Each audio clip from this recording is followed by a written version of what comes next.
Hi, everyone. A quick announcement before we get into today's recording, and that is our office, Fame Architecture and Design, is hiring. The two positions we're looking to fill are an intermediate architect and an intermediate interior architect or interior designer. To qualify, you must be located in Los Angeles and have 5 to 8 years of experience in custom modern residences, which is what we do.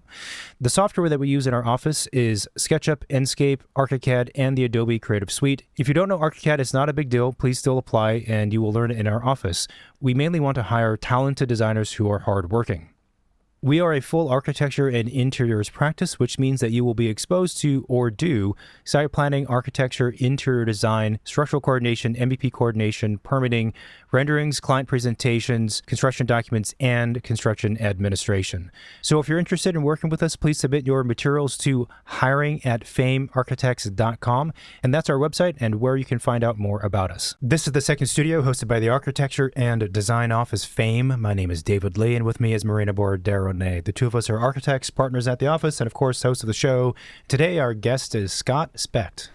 Scott is the founding partner of Specht Novak, an architecture office in Austin, Texas. Yep. And with Scott, we talk about his early interest in making movies, which eventually led him to architecture, his career in architecture. And I think one of the themes of this conversation ended up being the changes in the profession and the trends in the profession from what it was like before to now, whether it be how we produce our work, in terms of digital drafting versus hand drafting, construction document set, and all kinds of other interesting things. He has a fascinating career of working on different types of projects. So we talk about what it means to work on different types of projects. And we talk about his stealth house. And that was the conversation. I think it was all over the map, but somehow stitched together through that theme. Don't you think? Yeah. I think so. Sponsors. Spreadsheets can't bring your designs to life, but Programma can. Say hello to a bespoke integrated software suite built by and for experienced architecture and design professionals. Use your Pinterest image library to build collaborative mood boards, then turn them into shared online presentations with a click using Programma's pin boards.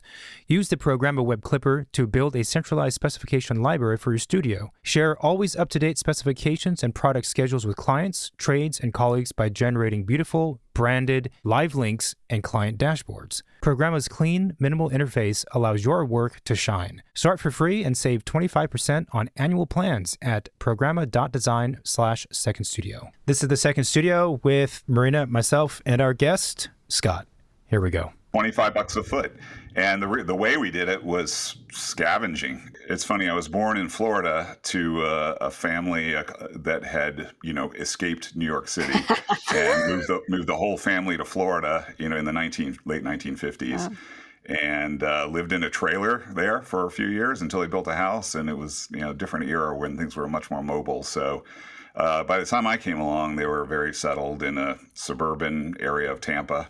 And that's more or less where I grew up. So I got out as soon as I could. I went to New York and never looked back. I was going to say your family escaped from New York to Florida, and then you escaped from Florida back to New York. Yep. Yeah, that happens a lot.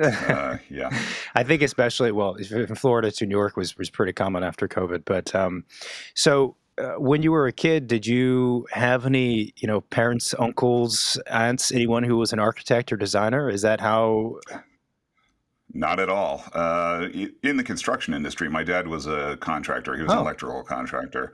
And my brother's an engineer. So, there's that kind of technical aspect floating around. But I was always into more creative things. I loved building models. And I think that's probably what led to being an architect, honestly. Mm-hmm. I used to build models of all kinds of things, scratch build. And, I saw a career out there when I was younger, like, hey, I can build models for a living. And that's where architecture came from. But I also made a lot of films. And that's when I was my entire youth, I thought that's what I would become as a filmmaker. Wow. So I had a Super 8 camera and a whole editing studio. And my parents were very tolerant. We turned the whole garage into a special effects studio. It had black velvet on the walls. It had rigs on the ceiling. Really? And we used to do lots of sci-fi films, basically, and added soundtracks and did ADR, the whole thing. Wow. And I really thought that's what I would go into. And I, when I got, into college, it was not especially when you're in Florida, the University of Florida, it wasn't really much of an option to go into film. So I went out to USC, looked at the film school there, and ended up drifting back into architecture because I saw there were a lot of parallels. There are a lot of parallels. You can kind of create a spatial narrative as you're walking through a building, and the parts of film that I really loved, which were the building models and shooting them and photographing them and creating sense of proceeding through spaces, you can get with architecture. And it was more of a career choice. It wasn't like trying to get into the NBA where you have a tiny shot at making it to the top. It's like in architecture, it seemed more realistic at the time. And at the time, it just led from there. Yeah. I'm actually glad I didn't get into the pigeonhole of special effects industry stuff, because that would have been brutal. I think those folks are in the grind, and they're just. It seems like these days, even with the big budget movies, they're just kind of squished down and said, just do more, cheaper, and work longer. It sounds like a brutal place to be. Oh, it does. It's when it went from being, actual physical models and shooting those, which seemed fun, to computer, it seems just to taking a turn toward the miserable. So I don't want to offend anyone in the special effects industry out there, though. So like, I'm kind of curious. So like, at what age were you working and creating stuff in the garage? What was special effects like at that time? Was it less? Yeah, I'm old, so I am actually 61 years old. So you're kidding me? You're in the middle of your architecture career.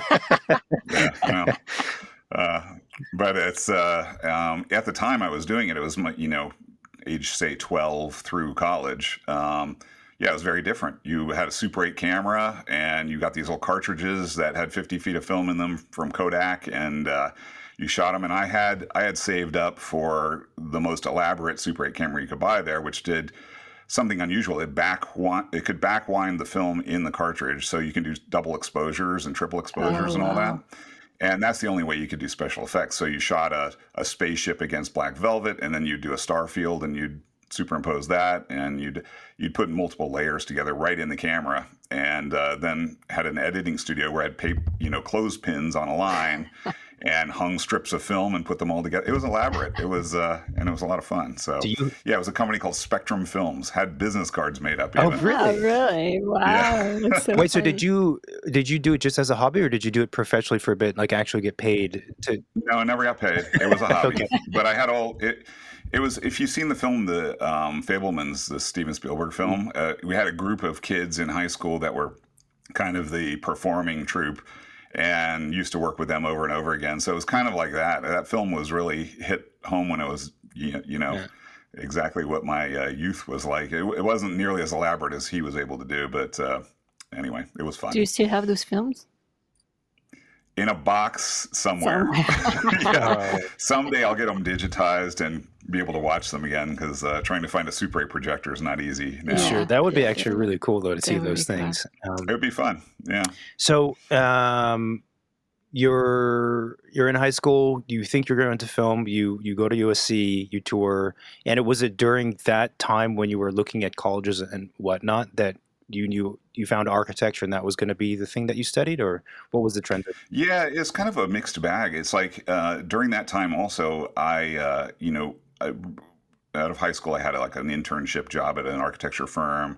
So I was getting, the feel for architecture at that time as well. And even when I was doing architecture in college, undergraduate, I still wanted to parlay that into a production design career more than an architecture career. Okay. So I put together a portfolio of things and sent it to various people in LA. The one I got the best response was from, believe it or not, David Lynch's office. Wow. I never got to talk to him personally, but his secretary was very nice and called me and said, "Oh, Mr. Lynch reviewed your portfolio and really liked it. We don't have need for anyone right now," that kind of thing. So it was fun. I still have that portfolio around. It was fun. I did a whole, basically a storyboard, but in photographs of a film, called Boomtown. And similarly, I shot it all, the models, everything else in black and white, and put it together in a book form and sent that out. Wow. So even at that time, I was still thinking of film, and I had the choice of, out of college, going to LA or New York. I decided to go to New York, and to get into the film industry, that was not a good choice at the time because there were no films being made in New York. There were a few companies doing these sort of motion graphics for the openings of TV shows, and I got a job at one of those called Filigree Films, and they were using big Oxbury animation stands. I don't know if you've ever seen one of these. They're gigantic, and they have a big rail that goes up 25 feet, and you would put cells on a platform that were backlit, and the camera would, move an inch and take a photo, move an inch and take a photo, and it was pretty grueling as well. As you're in a dark room all day with this camera barely moving and having to rudimentary doing programs on this kind of thing. So, I got into architecture kind of at the time. I was like, I don't really like this. And I had a friend who was working at Cohn Pedersen Fox in New York at the time, and he's like, send me your portfolio. And he showed it to Bill Pedersen, and they made an offer, and it was a really good offer. And I was like, okay, I'm going to try architecture for a while. So I got in and never left. That's amazing. So what school did you go to?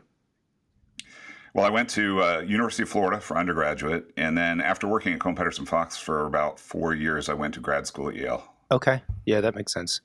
What was it like at KPF?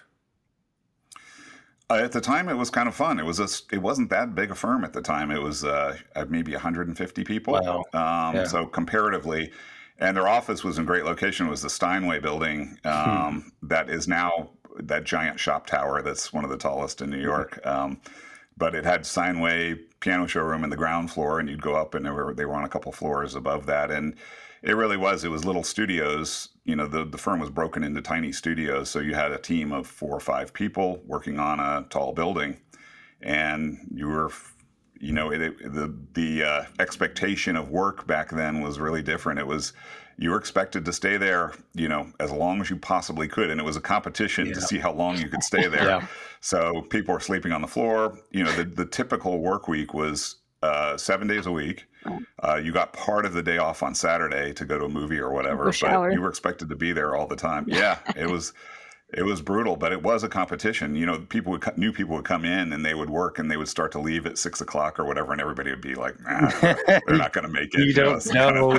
You don't know. But it was fun. You definitely were a part of a team, and I guess it was like being in the military in a way. Yeah. You were in there with your troops, and got to do a lot. I was on a building in Sydney, and our whole team got sent to Sydney for a year. That was a great experience. And worked on a building in Jakarta, and it was great training. I'm guessing mostly large buildings, towers, or something. All tall buildings. Yeah. All tall buildings. And when you're on a team of doing tall buildings, you get pigeonholed into your specialty on that building. There was the curtain wall guy, and I got mostly core. So fun. It was doing all these intricate, HVAC routing diagrams and working all this stuff around each other. So it definitely was good training for later of doing your own project. Yeah. And BIM was probably not a thing then too, right? It was just like... It was hand-drawn when I was there. The computers were just starting to come in, and they had these massive consoles with 8 monitors on them, that were hand-built by some company. I don't even remember the name of the company, but we were still doing hand drawings, and renderings were done with Prismacolor pencils over prints. So it was Do you miss that method of working? Absolutely. I really do. I still draw to start, any project with sketch on trace. But because you actually maybe, and you probably do this similarly in other formats on computer, but you that time you use to draw a line, you're actually thinking a lot about the design during that process. So it was kind of a meditative process where the design was refining itself in your head while you were drawing all these lines and things. So it was nice. I do miss it, and I miss the technique. I look back now at some of those old drawings that I kept, and I was like, man, I could draw back then. I couldn't do that now. It's like, doing these pencil lines with, heavying up the ends of the end points of the lines and all that kind of stuff. It's like, woo, I was pretty good. Who did that? Yeah. I think it's obviously changed a lot, but, we asked that question fairly often on the show, and sometimes in the past, I used to wonder if it's a bit of a generational difference, and there's some of that for sure. But I think also it's not. I think it's just a physiological, connection you have when you're drawing and you're doodling or whatever you're creating. Like you said, you're actually thinking while you're doing it, and there's a different kind of cognitive response in the action. As in the computer, it's very like, I mean, if you have an iPad and a stylus, that's closer to drawing. But if you're on a traditional computer, it's more like click, click, point, click, click, open menu, and it's not. It's just I don't know. You don't have that same kind of meditative state or whatever you said. Yeah, no, it is different. And building models is a similar kind of thing. Cutting cardboard all day doesn't sound like fun, but it really was. You were thinking through it as you built it, and it always amazes me. Now you have clients who their expectations are just that you're going to produce a rendering of every square inch of every project. Yeah. We do 400 or 500 renderings on some projects. Just I want to see that place where my toothbrush is going to be stored in a full color photorealistic rendering, please. And you're like, okay, we'll show you that. But to think that people were building these massive projects based on a cardboard model, and that's all they got to see before it went into construction is like, wow, there was a lot of more trust in the architect, I think, then. So it's like, but also I feel like there is more magic and more risk for sure. Like you're betting that it's going to turn out good because you don't really know what it's going to look like. But at the end, I think you're also probably more surprised and appreciative of the end result because you just imagine it in your head and that was it. Like, showing all those renderings nowadays, it's cool because at least the client knows what things are going to look like. But in the same time, I think we're kind of like losing some of that magic. It's true. And I always wonder if people back then, they saw a model, but they didn't really know what and a plan, and they couldn't really tell what it was until it was finished. And if there were disappointed clients that showed up at their house and going, whoa, I had no idea this is what I was getting. I'm sure it happened. Because now it's so identical, you can't tell the difference really between a photo and a rendering. Yeah. So they know what they're getting beforehand. It's surprising. You still find some clients, though, that it's exactly like the rendering, and they're still like, I didn't know that was going to be there. And it's like, really? It's right there in the rendering. Yes, you did. Yes, you did. You just forgot. We actually had clients who commented to us not long ago, and they were like, oh yeah, when you did like our bathroom, like the rendering you showed us was exactly what it is now. And we're like, yeah. That's a good thing. And they were amazed by it. We're like, yeah, well, when we make choices, usually they're the ones that we want to move forward with. So I do think that it's also practicing today when clients ask for the 50 or 100 renderings. One, depending on how you're doing the renderings, that could be very expensive for somebody, the client or the architect. And it also, I think, sometimes makes the clients almost too involved, depending on the personality and the project, to become too not micromanaging, but just too involved in every nook and cranny. And I feel like, going back to the magic idea, there needs to be a little bit of like space. I think all of that, I'm going to sound like an old lady, but I feel like a lot of that comes again from like the internet, kind of like explaining and telling everybody like what everything is and people wanting to know and all of that. I think like back in the day when none of that existed, you wouldn't expect to know, what those things were. Yeah. You just trust the expert. Yeah. Right. No, that's exactly true. It's true. They want to see absolutely every choice and comment on every choice. So, and it is. It's a you see it in doctors a lot, constantly complaining that your patients come to them with having already diagnosed whatever they have, and they've seen it on the internet. Yeah. So, I think it's the same thing. It's just the role of the expert has diminished considerably. Interesting. So you're at KPF 4 years. That's a good stint. Yep. Why move on from KPF? Well, I always knew I wanted to end up going back to grad school, and it was just at the point when the economy started to take a downturn, and the writing was on the wall that there were, that a recession was about to hit, and I was like, this is a great time. So I sent out my portfolios and got accepted, and that was a perfect time to get into grad school. And the timing was good because right after I got out of grad school, the economy was back on the up track, and so there were jobs out there. Did you decide to go to grad school because you had a 4-year degree, or was there more of an academic? Yes. Okay, gotcha. Yeah, it was a 4-year degree, and certain schools are great for undergraduate, and you're not the strongest in graduate school, so that's why I wanted to make the switch too. What was Yale like? What was Yale like? It was great. It was 40 people in your class, Wow. and so you got to know everybody really, really well. And we were in that Paul Rudolph building before it had been renovated, so it was a mess, but a great, chaotic, creative mess.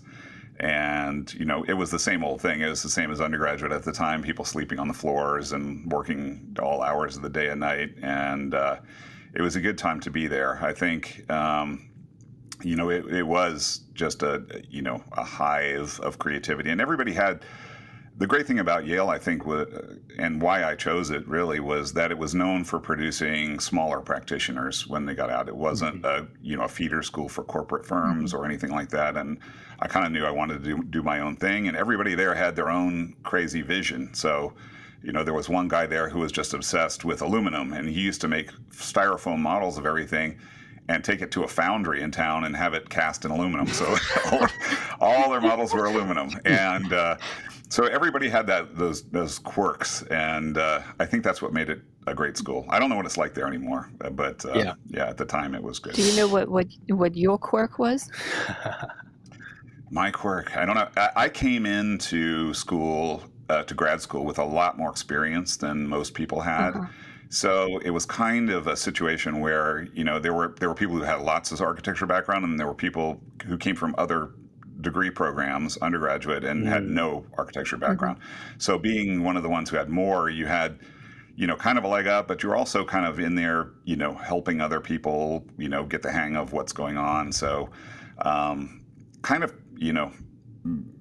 being somebody that could answer questions about a lot of things, that was a thing. But I also tended to do, I would say, more out there projects, I guess. I remember specifically a studio by Daniel Liebeskind, and he was kind of open to anything. And I ended up doing a project at JFK Airport, and I built a model of the whole airport and built this massive blimp that was a vertical blimp, like a tower, and I hung the model from the ceiling, and the blimp thing hung down, and I had a whole group of people choreographing this dance where strings would pull it. It was like a marionette, but an airship as well, kind of thing.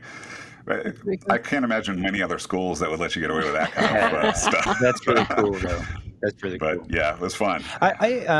Do you still do that for client presentation nowadays? Dances. I wish. It would be fun. Yeah. Well, actually, that's kind of the question I was going to ask is, I think like something so obviously we're architects, and we went to school for architecture, and school tends to be, depending on where you go, but it can be quite conceptual, like you described. Like in the schools I went to, I saw or participated in the same level of conceptual, architecture. And I think it's interesting the gap between that type of architecture versus what most of us do in practice, and maybe even more so what clients perceive of architects doing. And so I guess my question is, like for a layperson who's not an architect, they'd probably wonder, well, how does a floating blimp above JFK, a choreographed dance, how does that have anything to do with the real world architecture? And how does that, maybe more specifically, how did that inform you as an architect? Does that even matter? Does that inform, when you're deciding to design a house, you're considering floating blimps? Like, how do those two things connect? I'm asking as a layperson.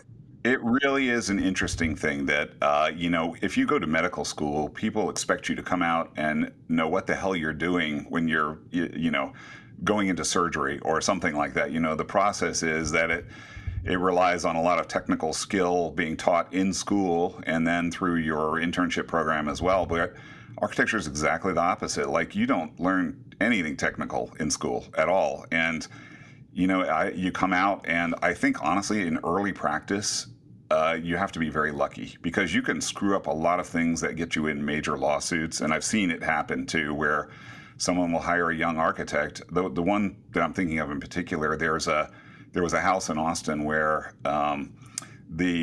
whoever built it was a very young architect, and they ran the subfloor on the second floor from the interior straight out to an exterior deck, and just put decking boards over the same subfloor that goes to the interior. No waterproofing break, nothing. And I could see in school, you're building these models or drawing things up, and it looks perfectly reasonable, but nobody taught you that you don't do things this way, and it's going to lead to lawsuits and collapses and things like that. So It is a little shocking. There's not more technical, teaching in school in general.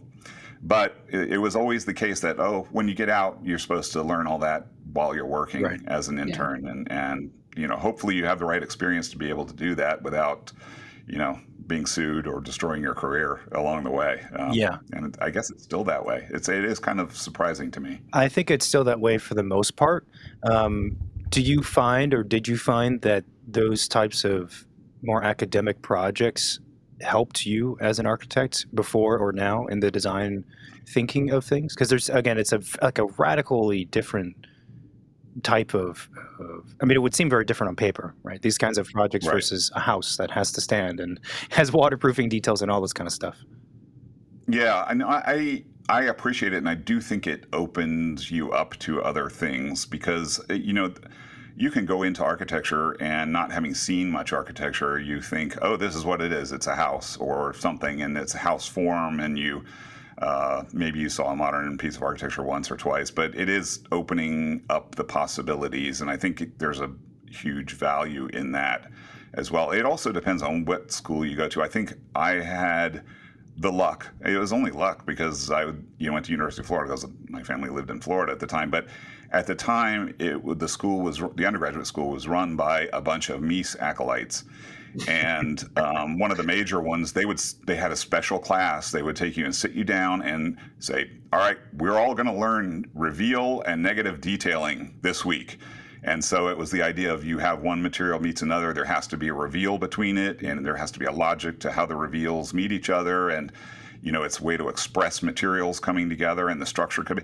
So it was this whole very, very worked out systematic process of how a building's supposed to work, and it came from Mies and modified. And but the fact that I had that background of learning all of that stuff, I think was super valuable carrying through to, everything I did since then. Because, you see sometimes people don't take that into consideration, and that's where you kind of get messy details and things like that. So I really do appreciate that. And then Yale was the opposite. It was sort of like do whatever, and you can do what looks great, but there was no thought put towards detailing and structure and things like that. So I think the combination of the two worked out really well. You said Libeskind was a professor? Yeah, he was a visiting professor. Interesting. And I ended up working for him after school on several projects. What was that like?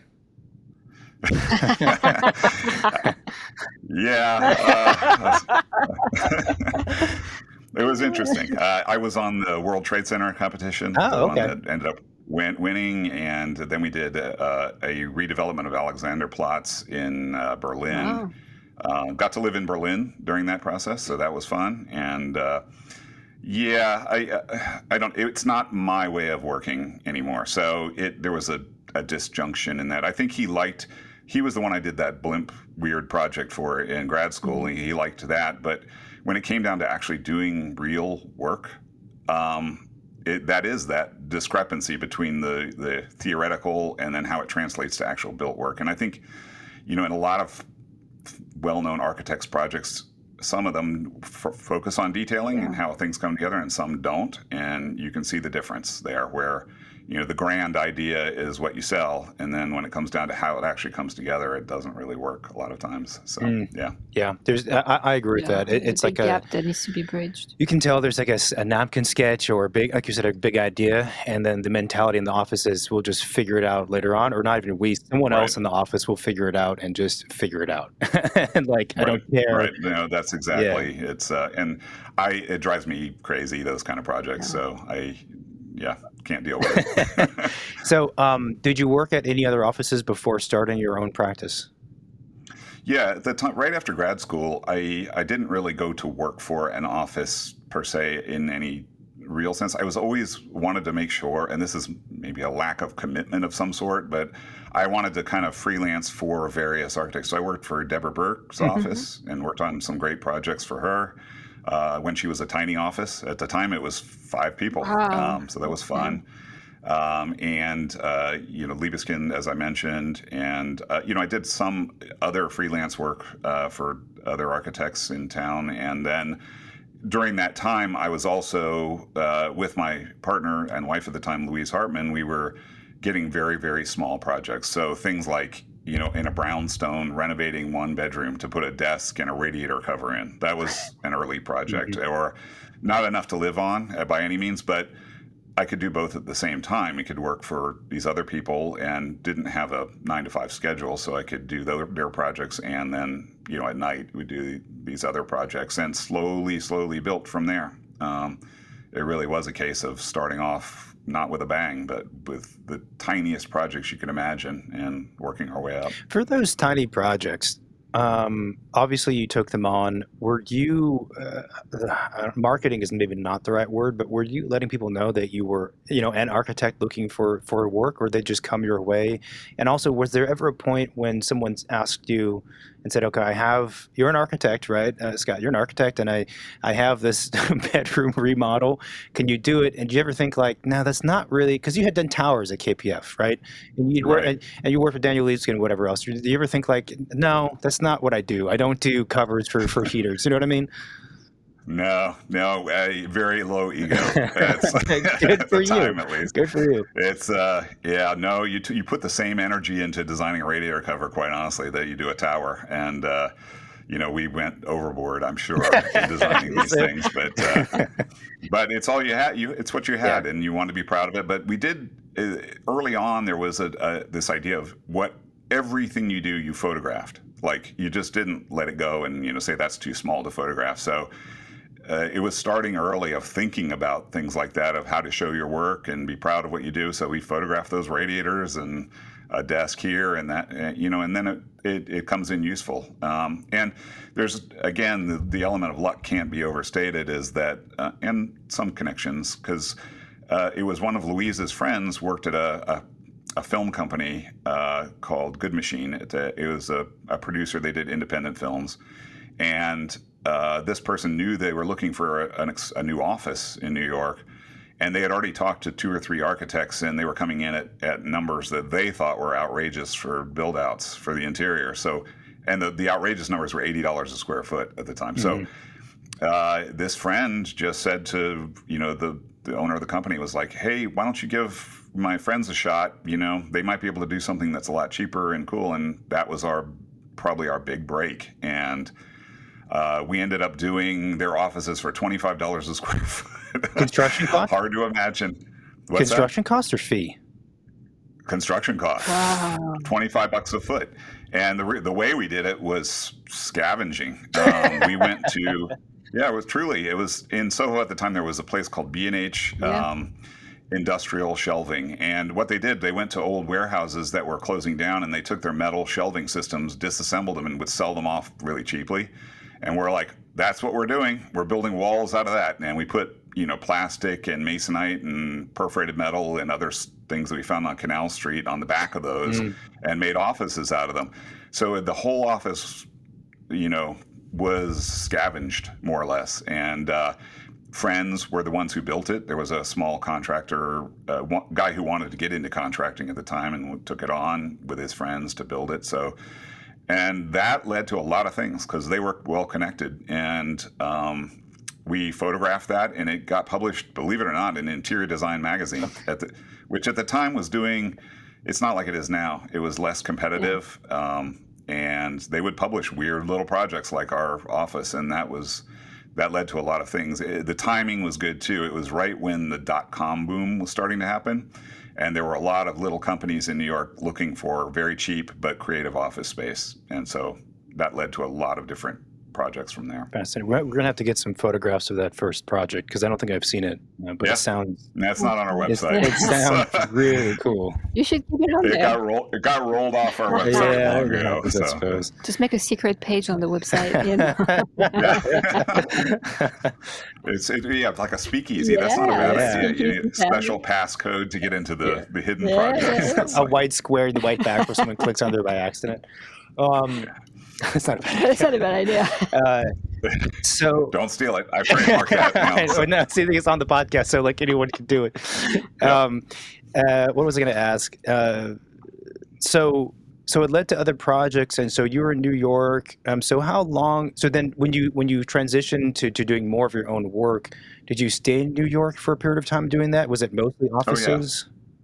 Yeah, we did. We were in New York a very long time, 20 years in New Oh, York. really? And even when coming to Austin, I was back and forth to New York, up until like 2015 or 16. I was going back and forth every week. Oh, So we had both offices going for a long time. And it's only fairly recently that we, consolidated in Austin and just do work all over the country from here. So yeah, and it started off almost exclusively offices, but led to residential through some of those clients who we built their office. They also wanted, their apartment renovated. So we took that on as well and kind of slowly transitioned. We still do a lot of office work. There isn't that much out there right now.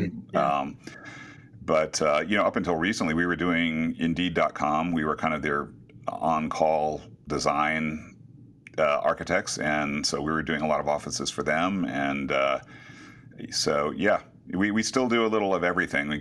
The economy changes, and there'll be a preponderance of houses for a while, and then suddenly everything shifts, and there's nothing out there other than university buildings. Let's say they're the ones spending the money. So I think you have to be a little flexible. Yeah, and doing different typologies, I think, is a very smart thing to do because of the fluctuation of the economy and the market in general. How did the Austin branch start? Well, that was my Louise Hartman at the time.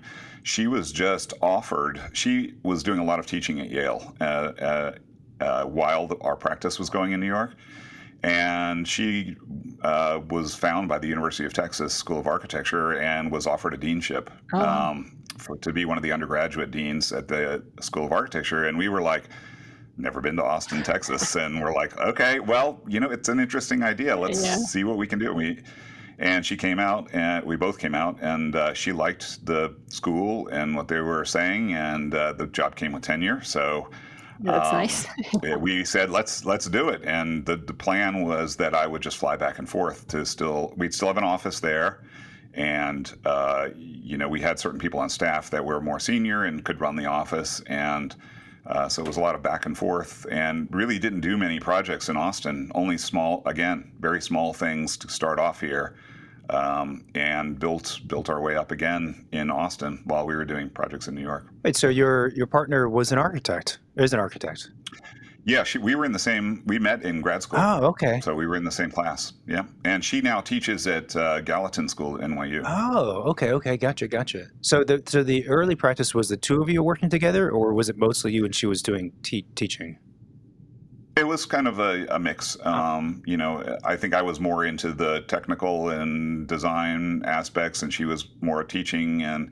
And we'd comment and work on all the projects though together. So, and we got up to a pretty large staff in New York. It was up to 10, 12 people. Okay.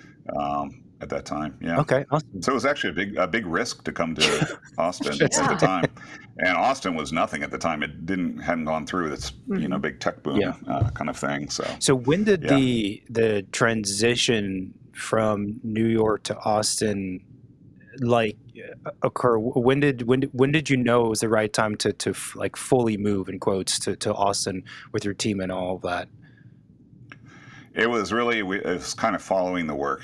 We started to, it became harder, I guess, to pay attention to what was going on in New York as much. And the number of projects, we were less interested in the time in doing interiors, which is a lot of what you do in New York. The place is built for the most part. Yeah. And so you're renovating interior spaces. So there was a real desire to do freestanding projects. And Austin was a place where, in the region at least, that was on offer. So it became more interesting and exciting to do projects there. And we focused on that, doing more projects out here. So we still do a lot of work in the Northeast, though. Yeah. So it was, again, a slow transition. And so how big is the office now? I mean, how many employees? We are... eight or nine people. Okay. I should know, but it's a good. Depends on the day. It's a good size, honestly. I'm really, really happy with that size. We've been bigger and smaller, and that size is sort of one of these breaking points where you transition into the next phase up of having more employees, and the demand for getting new projects coming in overrides the amount of time you can spend on design, and it gets into a whole different level of needing management and business development and everything. Whereas this size, we can handle all that and still have a hand in every project, and it just feels right. I think there's always this desire to grow, but people don't really look at the implications of that growing. It's like, do you really get more out of it? You a lot of times don't make more money because you have the staff to pay up the whole time, and so I think there are these inflection points. It's like 8 people, and then maybe 25 people, and then you go up from there where it gets to a good point where it makes sense, and then you try to go above that, and it's a struggle to get through that next, to that next phase up. Yeah, I think you're right. I think also there is this idea that success has to do with numbers, and like the bigger it is, the more successful you are. But I think, in what we do, it's more about finding the right balance, like you were saying. I mean, if you're just constantly hunting for work to keep that machine going, is that being successful? Like you kind of lost everything that got you into the industry in the first place. So what are you doing? That happens so much. Yeah, I think in every industry, I think that you get into it for one reason, a love of something, and then you end up doing something completely different. And so it's a hard thing to fight to maintain the things you love about it and keep those going. I know Rem Koolhaas gave a lecture years and years and years ago, and he said something to the effect of, the more and this was when, and it was years ago, but at that point he was still, a mega star. It wasn't, early on in his career. And he said basically to the audience, which is I think a group of architects or architecture students, that he said it was funny because the more successful I become as an architect by everyone else's definition of like the outside world and what they see, the less architecture I actually do. Meaning like I don't actually design a whole lot anymore. Yeah. I'm just tease the face, and it's understandable, but it's an odd thing. And like you said, a lot of architects are in that same position at some point. They're like, wait, what am I doing? Like, I don't even get to draw anything anymore. Meanwhile, it's an odd thing because I do think a lot of clients still maybe falsely, believe that architect is the one doing the work. It's like, now they're not doing the work. They have a bunch of staff. They'll come to the first meeting, and that'll be it. So it's funny. I took a tour of Frank Gehry's office with someone that I knew there for a while, and hearing that work process described was fascinating because he had a big office or has a big office, but his process, and I'm not sure it's still this way, but at the way it was described to me, it was like everybody be working like crazy on these big models and everything else. And then at lunchtime, everyone had to clear out of the office.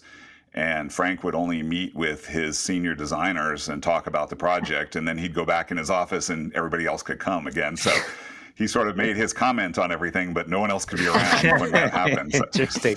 It's very interesting. Yeah. No argument. That's true. There's no conversation to have. So. It's true. And now a quick break to thank the sponsors who support the Second Studio. This episode of the Second Studio is brought to you by BQE Core, the all-in-one firm management software built for architects. Designed by architects for architects, Core helps you track time effortlessly, manage projects seamlessly, and get paid faster, so you can focus on design and not spreadsheets. With powerful automation and real-time insights, it's everything you need to run a smarter, more profitable firm. See how BQE Core can transform your practice by clicking the link in our show notes. The Second Studio podcast is sponsored by Autodesk. Do you know about Autodesk Forma? Available standalone or as part of their AEC Collection software bundle, it's a specialized AI-assisted 3D design tool that can transform early project planning. With Forma, you can rapidly model multiple massing options at the start of your projects and analyze the embodied carbon costs of different volumes, layouts, and material choices. You can then deepen your understanding of your sites by incorporating real-world contextual data for daylight, wind, noise, and more. Start your projects right with Autodesk Forma. Check out the link in our show notes to learn more. So it's cool. So it sounds like actually in the course of your office's life, you've done a lot of different types of work. And so one of the questions I also had written down before we started recording was, when you work at an office like KPF and you're doing large scale work, you're focusing on towers and HVAC, conflict avoidance and all this coordination. Offices are sort of parallel, but then you zoom to the other end of the spectrum in a sense, and now we're talking about houses. Is that like, do those two sides of the brain, or do those two types of working inform each other, or is the core design and that ability really just very different from designing a house? I don't think it's ever really different, honestly. I think that you use all of those things you've learned before, and they kind of inform you. Like, for instance, doing a house, a lot of times a thing that gets forgotten, and it gets very technical, is doing, how is the air conditioning ducting routed? It is. It's like, and it can kill the architecture. I've been in so many houses where they don't think about it, and it goes in after, and there's some sort of dumb soffit drop down. So because they forgot how to put, or even worse, you see this a whole lot, which is a beautifully designed building, and then sitting on the roof is some sort of giant chiller system that that it wasn't thought about, and they Photoshop it out for their photos or something. And so you might think that doesn't have a lot to do with design, but it really does. And you were in the nitty gritty of inches between an insulated duct and a column or something like that with fire spray on it. You had to think about that, and it stays in your brain. So when we think about doing a reflected ceiling plan with lighting layouts and how that can interact with truss layouts and how the ducting goes through and everything, that's something that we do right up front. And so think about that kind of coordination. I think it produces a way better project just spatially. So I don't think those things you learn along the way ever go. And I think people that have other odd experiences, before going into architecture, it helps. Honestly, a lot of those things can get brought into the architecture and make it richer and maybe work better. Go ahead. Okay. Do you guys use BIM? Yes, we're Revit pretty much exclusively. Yeah, and we use ArchiCAD, but it's BIM, and it is weird to think that there's a lot of downsides to it. Any BIM software, because they're quite heavy and intense, but there's a lot of huge upsides, like coordination, like we're talking about. And I've trying to imagine. So when I started practicing, everything was in the computer. In school, there's still hand-drawn stuff, but in practice, everything's in the computer, aside from concept sketches. Right. And I just can't imagine doing that kind of coordination by hand on hand-drawn. Yeah. I mean, I did see it was I did see on a 20-story tower just in AutoCAD, like 2D, no 3D. Yeah. And I was like, this doesn't make any sense, man. Like, we should move into 3D. I don't know. Yeah. It's too many. Well, imagine it in pencil on paper. Yeah, seriously, right. It was crazy. The electric eraser was out a lot. And, it was. Yeah, I still have you think back and you see that, like, the Saturn V rocket was designed with people on drafting tables, in big rows. And how the hell did they coordinate that by hand and paper? And I think a lot of it was also that the builders at the time just had a lot more experience with, how to coordinate these things themselves. And a lot more was taken. You look at some of those really, let's say McKim Mead and White drawings of that incredible ornament. It was a lot of times it was just a 2D elevation drawing. That's it. Yeah. And the craftsman was expected to give it its depth and know what to do. So, that's gone now. Now you have to tell everyone exactly what to do and where to put it, or else they won't do it because they're afraid of getting blamed for something. So it's it puts a lot more on the architect for sure.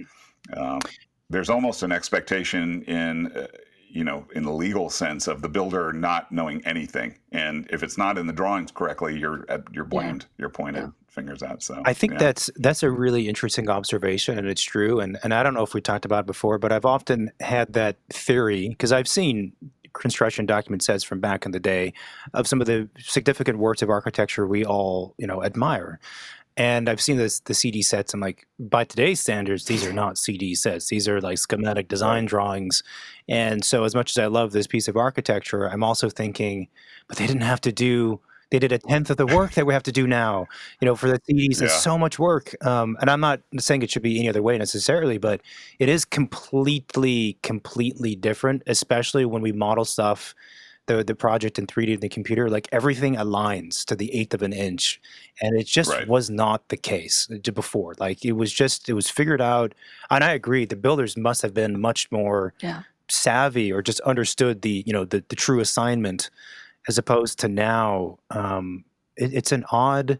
So actually, since your career spans at the time that it did and has, do you sometimes wish like our construction document sets did not have to be so intense, and that we could just have builders who just understood what we're going for and not to, Well, it is nice. I mean, we now make it a point. We even put it in our contracts at this point that the builder, it has to be somebody that we have at least interviewed and looked at their work and approve of in some way. Otherwise, we have the right to back out of our contracts, because we have been burned by people, having a beautiful set of drawings and then hiring someone who offered, a build price that's $100,000 less than the person we recommend, and they take them, and it ends up always being a nightmare because we end up holding their hand. It takes 10 times as much longer on our part to get something to come out right. So it's just not worth it. And the best builders we found are people who are trained as architects. A lot of them go into construction, and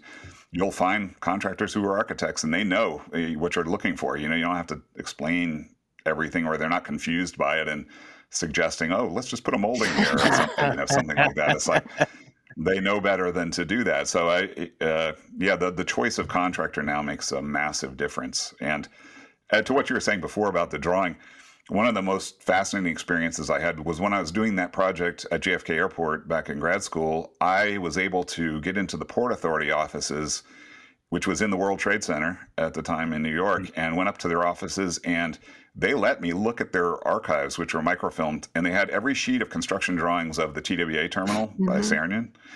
And I was blown away by those drawings because they are like pieces of abstract art. They had very few dimensions on them, just a radius from this point, and that's it. And, lots and lots and lots of sections with beautiful, wing-like structures, but almost no information on them. And so the builders just had to take that and go with it. And you go out there, and it's if you look at that building closely, it's amazing that it's, the formwork was done by hand out of wood lathing, and the impression of that wood lathing doing all these crazy compound curves is still in the concrete. And you can just see how craftsmen, they had to know how to do that. I can't imagine anyone knowing how to build, bend wood in those kind of shapes anymore and have it look like anything. So it was an amazing, abstract drawings, and then craftsmen who just knew their stuff, and you got a great building out of it. It's interesting. My listeners probably are surprised. I'm always arguing for like more robust CD sets, because on our side, and I'm sure you've come across this too, when clients are talking with different architects and one architect's fee, like the contractors, is higher than the other, a lot of times it's because the architect who's stupidly low in their price. It's not necessarily because they're a young, hungry architect. It's because they're a seasoned architect in age, but they're just not actually doing the amount of drawings that we would typically do for a custom house. But I also see like the upside for us mostly to not have to do so much drawing. Well, we detail everything now. Our sets, we're doing a house right now. It's about a 600-page set of drawings, and we detail absolutely every inch, because if you don't, then there's the argument that it wasn't in the drawings. So, you have to. You're forced to. And we, like at initial meetings, we like to have those drawings that we get mini sets printed, and we have them out just to show what you get for your money, because it's true. You can do a filing set that is 7 pages for anything, and you can call that a day. And and so there's a big difference, and it is hard to explain to clients the difference there. It really is. Some clients. Some clients get it immediately, but some don't. I think that's a good call to have a printed set. We oftentimes, now we're talking about like behind the scenes stuff, but when we're talking to clients, we'll show them like a digital set, but I think a printed set would probably feel different. They can feel the weight. It does. Here's a 10-pound set. You see what I'm talking about? It truly is. It's like, here's my 6,000-page novel that I did, and you plunk it on the table, and it's a bit different than showing them a Kindle version. Yeah. So of all the different types of projects you've done and you do, is there one type that you love more than others? Honestly, no. I do think it comes down to the client and what they're willing to let you do or what they expect. I think, the best clients are ones that are allow you a little freedom to run a bit with your ideas and appreciate that. So yeah, no, it really doesn't. The topology doesn't really matter. You can do beautiful things with not much or with a lot. I always say that's like we do very large houses and we do tiny things like the house I'm living in right now, and you get as much joy out of either type. And it really, I don't really think it's tied to any specific typology. So you mentioned you kind of like groundbreaking project in New York, right? That little office that you worked on.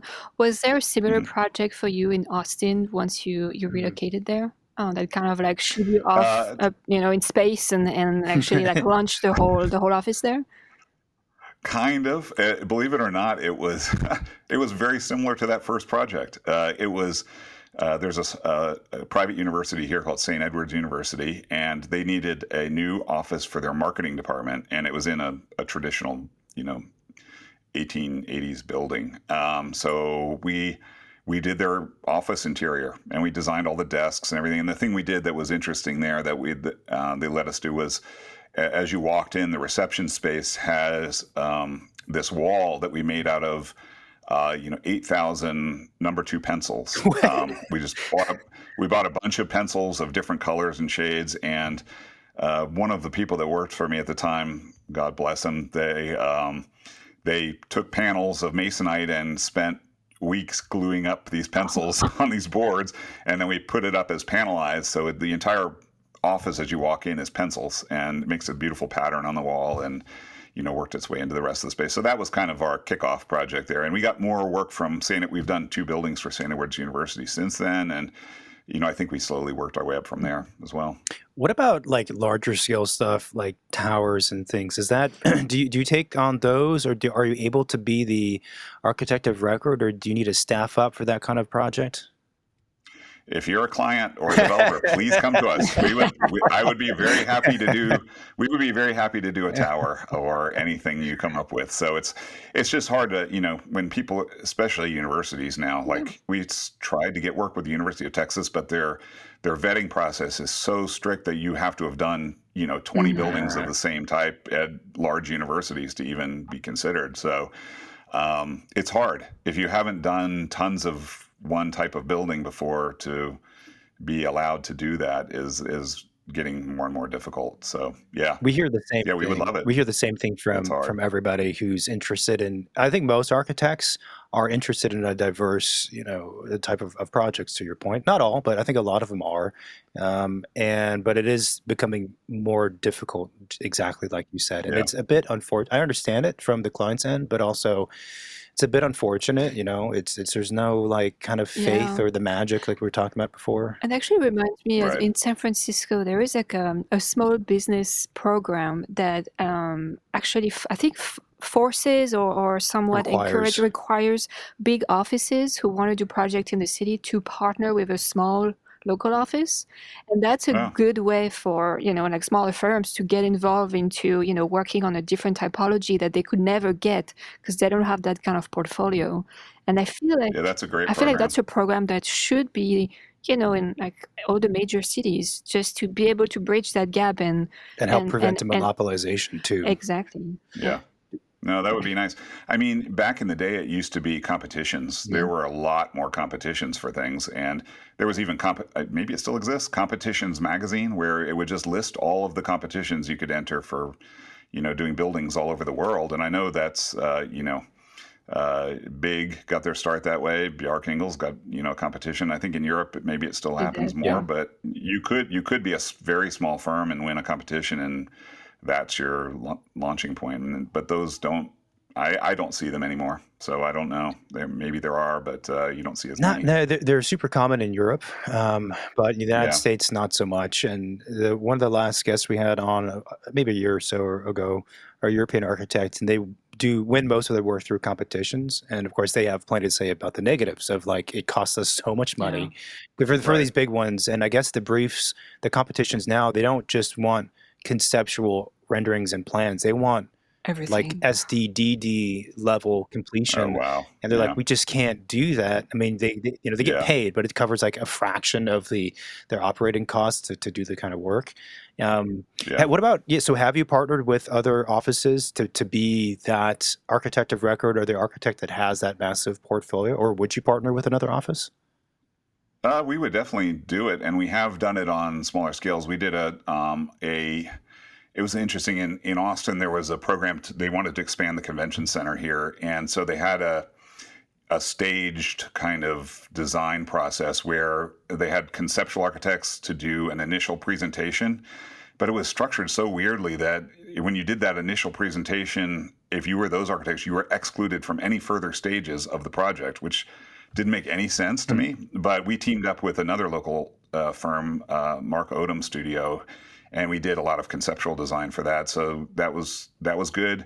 And then on the Indeed projects, we were more like we acted as the design eye for Indeed doing their offices, but we teamed up with various larger offices to do more of the CD work and to develop the design. So we did a lot of that as well. So yeah, we have no problem teaming up to do varying scale projects. Yeah.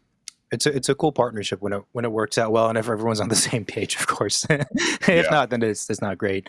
Oh shoot, what was my question? Oh, I did want to talk about the Stealth House because we talked about that I think maybe before the recording started. Right. And since this is a video, we can always stick in images as we're talking about it.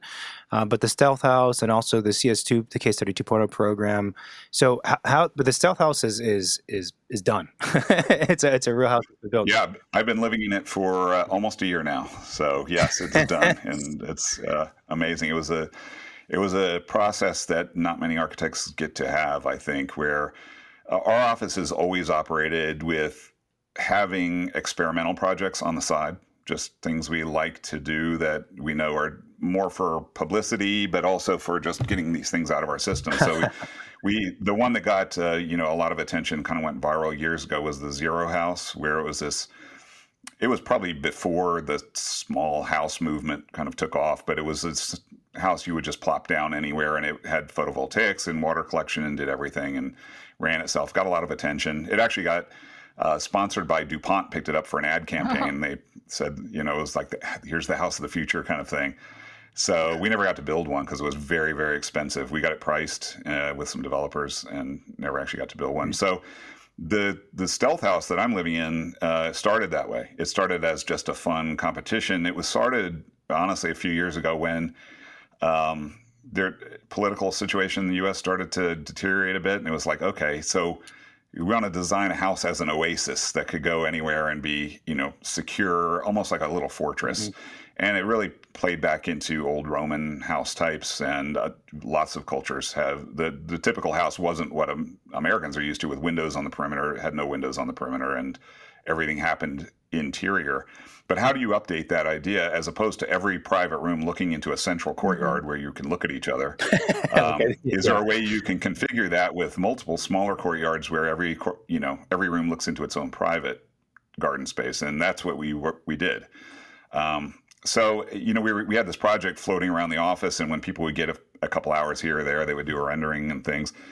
And at the time, I was looking. I would every once in a while glance at MLS just to see what properties are available. And I was kind of fascinated with these, what I call scrap lands projects. They're kind of, parcels that are next to highways that nobody wants because it's noisy and, inconvenient to get to. And you'd often find those really cheap because, nobody wanted to live there. And so I found one of those properties that happened to be in a great location. It was just an ADU lot. So only accessible by a gravel alley that ran behind the main house.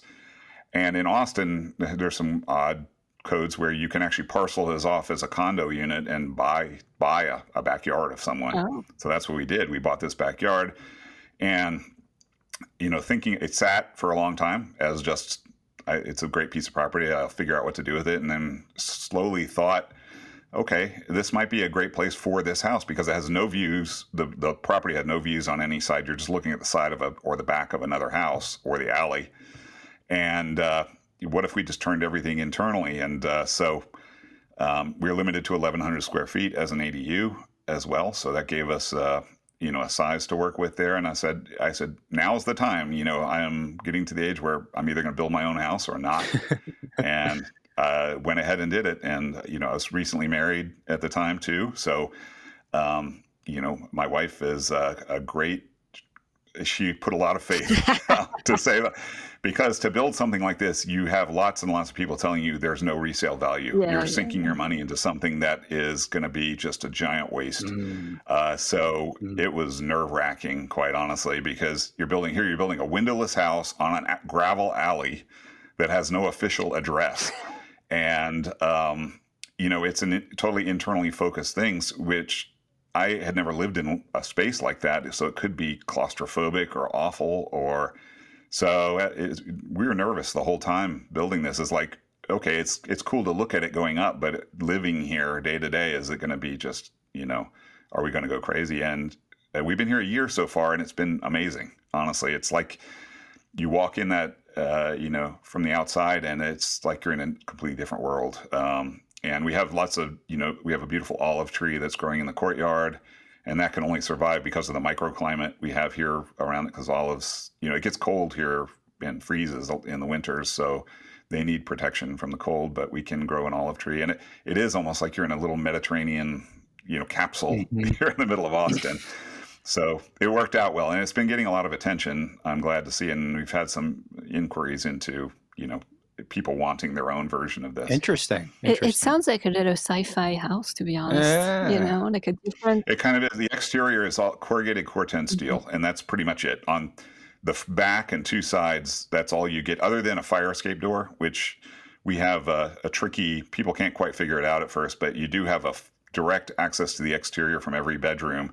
It's a steel door that's then covered by this curtain you see behind me. That the fire escape is behind there, so you can get out of every room directly, but it's protected from the outside. So you have on three sides, it's that, and then the front has a little bit more. It's got a front door and a garage door, and between them is this art panel that we put Bisazza glass tiles, and it's sort of the one moment of expression on the exterior. But otherwise, it's a box. I mean, the idea of a kind of let's say a windowless house and kind of a more inverted house is very interesting, because you mentioned, well, we don't have views, so why have windows if you have no views to anything? I mean, even in, like, let's say LA, you have windows on the side yards to look at what, like, your neighbor's fence, like, exactly my point. it is mostly for light and air requirements, but maybe like there is another way to think about how to provide that without the old ways. So it is very interesting. Yeah, no, I even thought that when I was a little kid growing up in suburban Florida. It's like we had 5-foot setbacks on the side. So our side windows had blinds down. They were never opened ever. And so it was sort of like, why are we building these houses next to each other in a suburban setting? I think what we've done with the Stealth House here, it makes a lot more sense. It really does. If we're going to have single family houses, I think this is a new way to go. What was my question? So you mentioned that in the office you've always had these kind of I don't know how you phrase it, but side projects that are a bit, you get to flex your design muscles and get it out, as you said, which I love that way of expressing it, because I often feel the same way. Did that take the form of other houses like the Stealth House, in the sense that it was not for a specific client, and you're doing projects, I guess, for yourself is one way to do it, but you're just doing projects without a specific client? Yeah, no, absolutely. That's what they are, is done without a client. Or we have a client that we're working on a different project for, and we do it for them and just say, hey, here's something fun to look at, kind of thing. So we're doing one of those right now for a restaurant. And I had this crazy idea for a new type of restaurant, and they were like, yeah, show it to us, we'll be glad to look at it. So you don't go into it with the expectation that anything's going to come of it, other than your own gratification, but it's another good way to exercise your brain in ways that you may not get in practice. I've been thinking about that recently because of the Case Study 2.0 program, which, as you know, we participated in, and everyone, designed a house for a faceless user, more or less. Right. And it's not easy to do that because it does take resources, but like there are a lot of personal, there's a lot of personal satisfaction that comes from it, like you're describing, and also maybe you reach a broader audience because it's someone could buy it.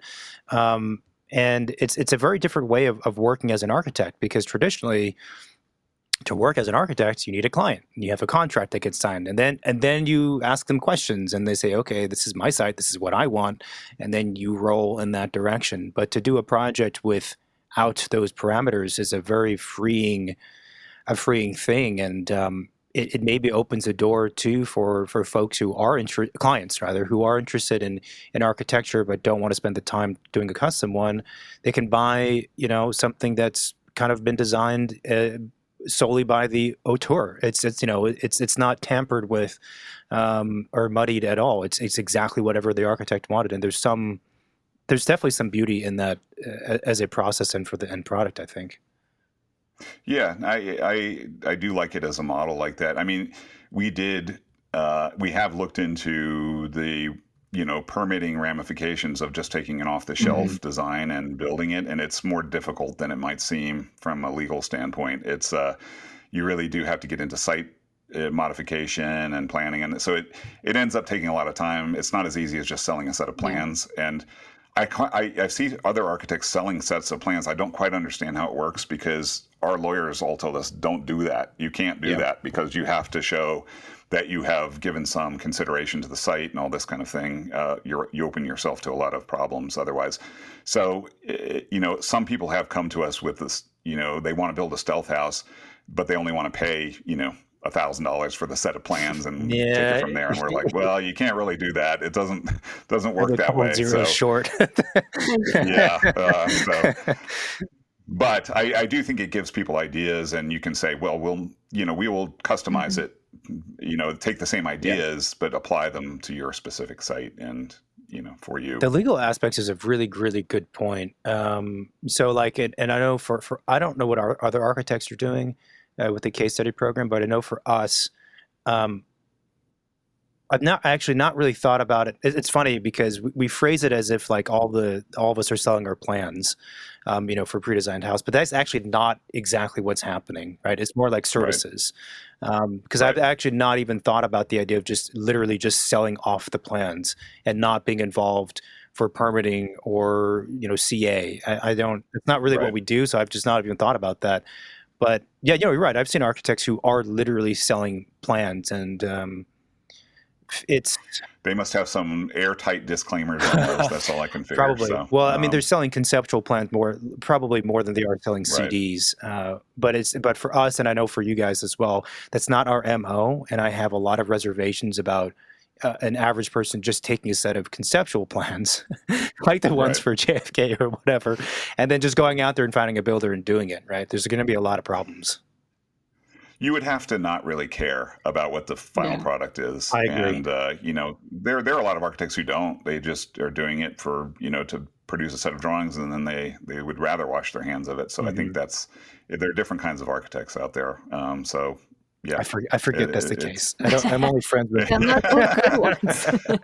It's one of the curses of being an architect is you care too much about this stuff. And so when something goes wrong and the contractor is like, well, that'll cost this much, and the client doesn't want to pay it, and you're like, are we going to pay this out of our pocket just to get it to look right? Yeah. You kind of get into that mode sometimes. It's like, it's hard to resist. It's a slippery slope, that one. It's super dangerous. It really is. It can go on and on and on. But would you ever, I know, you're living in the South House, but would you ever, as an office, develop your own projects? Like be a developer? Oh, be a developer? Yeah. If the economy is different, right now it's too risky. It's just, the real estate market is wacky right now, and especially in Austin, it's not great. So potentially, given how things are going, it would be fun, but not at the moment. Did you have a tough time when you first started in Austin finding good contractors? Are they hard to come by in Austin? I'm not familiar with the landscape there. No, Austin is one of the weirdest cities you've ever seen in terms of architecture and construction. It has, and this comes from living in New York and doing, practicing in New York forever and doing projects all over the country. It has probably the highest density of great, truly great architects of anywhere in the country. And a lot of people don't know that, but man, you see the stuff that's entered into for the AI awards here every year, and it blows you away. I'm on juries for other AI awards, and it's like not even close for other cities. And it's kind of an unknown thing, and I'm not even sure why it happened. I mean, we do have UT School of Architecture here, but I don't think that accounts for how that happened. So the AI Homes Tour is coming up in October, and it gets 5,000 people touring houses. It's a big event in Austin. I don't know of any other cities that have that big a homes tour kind of thing. So it really is a strange city that seems to love architecture. And so builders, the original question you asked, there are a lot of great builders here, and their names are known by every architect. And it always comes down to the cost because, they're going to just cost more than others. So there's always that talk with the client is like, okay, you can hire a so-and-so and they're going to be 20% more, but you get this and this and this for it. And you work your way down the list on that. Yeah. You get security know also because they know or that it's going to turn out well, as opposed to rolling the dice. The final question we always like to ask is, what is your favorite building? And it could be one of your own. It doesn't have to be. Do people answer that question? I mean, seriously. They do. We made the mistake. Marina made the mistake once of asking a guest, do you have a favorite building? And if so, what is it? And they were like, I do not. So we don't ask that. Now the question is, what is your favorite building? Well, just to give the listeners, a glimpse into your process, you did not give me this ahead of time to think about it. We intentionally do not give guests any questions. God, that is such a hard question, honestly. And I hate to go into, things that are predictable. I'd like to come up with something that's like not really thought about very much. That's a little bit different. I mean, there are some obvious ones I like. I love Lucan stuff, and so I can list off a bunch of those. I would say for all right, I'll give you something weird.